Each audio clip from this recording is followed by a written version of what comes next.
Hi all, and welcome back to the channel. This is Dungeon Warfare 3, a tower defense game.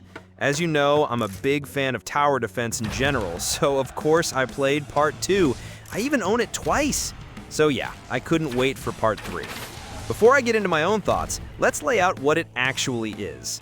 As always, I don't waste your time with filler, so let's jump straight in. At first glance, this looks like a traditional tower defense game. Stop the horde from reaching the gate. But instead of towers, you're using traps. What makes it stand out is the scope and the depth. You've got 23 traps, and it's all about creating synergies. For example, you might set up a spike trap, block the path with floating swords so enemies stop on it, and then add a dart trap nearby. That's just the basics. But once you start combining more traps, the possibilities really open up. To build good synergies, you also need to pay attention to enemy stats. Just like in other tower defense games, push traps are strong because they can knock enemies off the map regardless of health.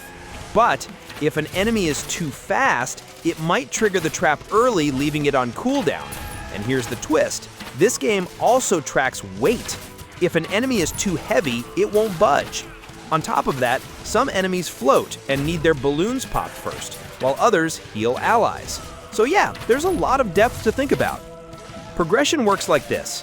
After each level, you gain experience. Level up, and you earn gems, which upgrade your traps.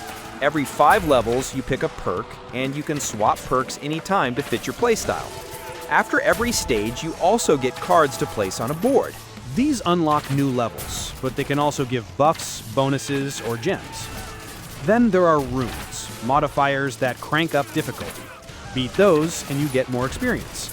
Which means if you're stuck, the smart move is to revisit older levels on higher difficulty. Dry, or in my case, the not-so-smart move of cranking every rune to max even when I wasn't ready. Don't do that. Beating rune challenges rewards gems you can spend in the shop on more cards, trap slots, and sigils. Sigils are perks that change stats, like lowering enemy defense or increasing bounties. On top of that, the game includes manual abilities like one-time traps, rushing waves for extra gold and XP, and the Enigma engine, which pays bonus gold if you kill fast enough. Taken together, it's a massive toolkit, systems layered on systems, the kind of design that can keep you busy for many, many hours. And once you're done with the main stuff, there's also endless mode. Plus, the developer's roadmap promises a mobile version, a Switch release, and even a roguelike endgame mode. So yeah, plenty to look forward to.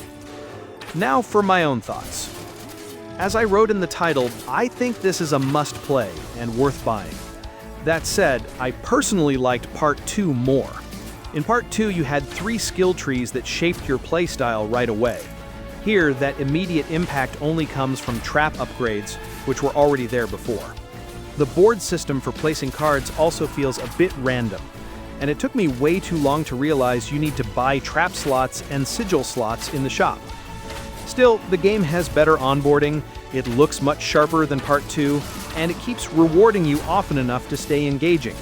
The synergy system works well, and enemy counts can get absolutely insane if you rush waves.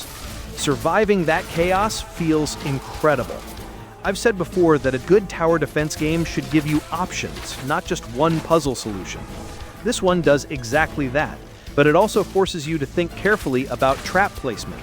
Just combining them isn't enough. You need to plan how and where to use them. So, where does that leave us?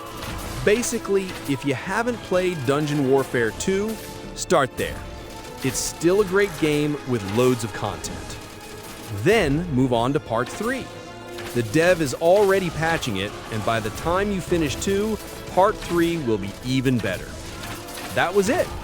If you like videos that don't waste your time, please consider liking and subscribing. Regardless, thank you so much for watching, and I hope to see you in the next one.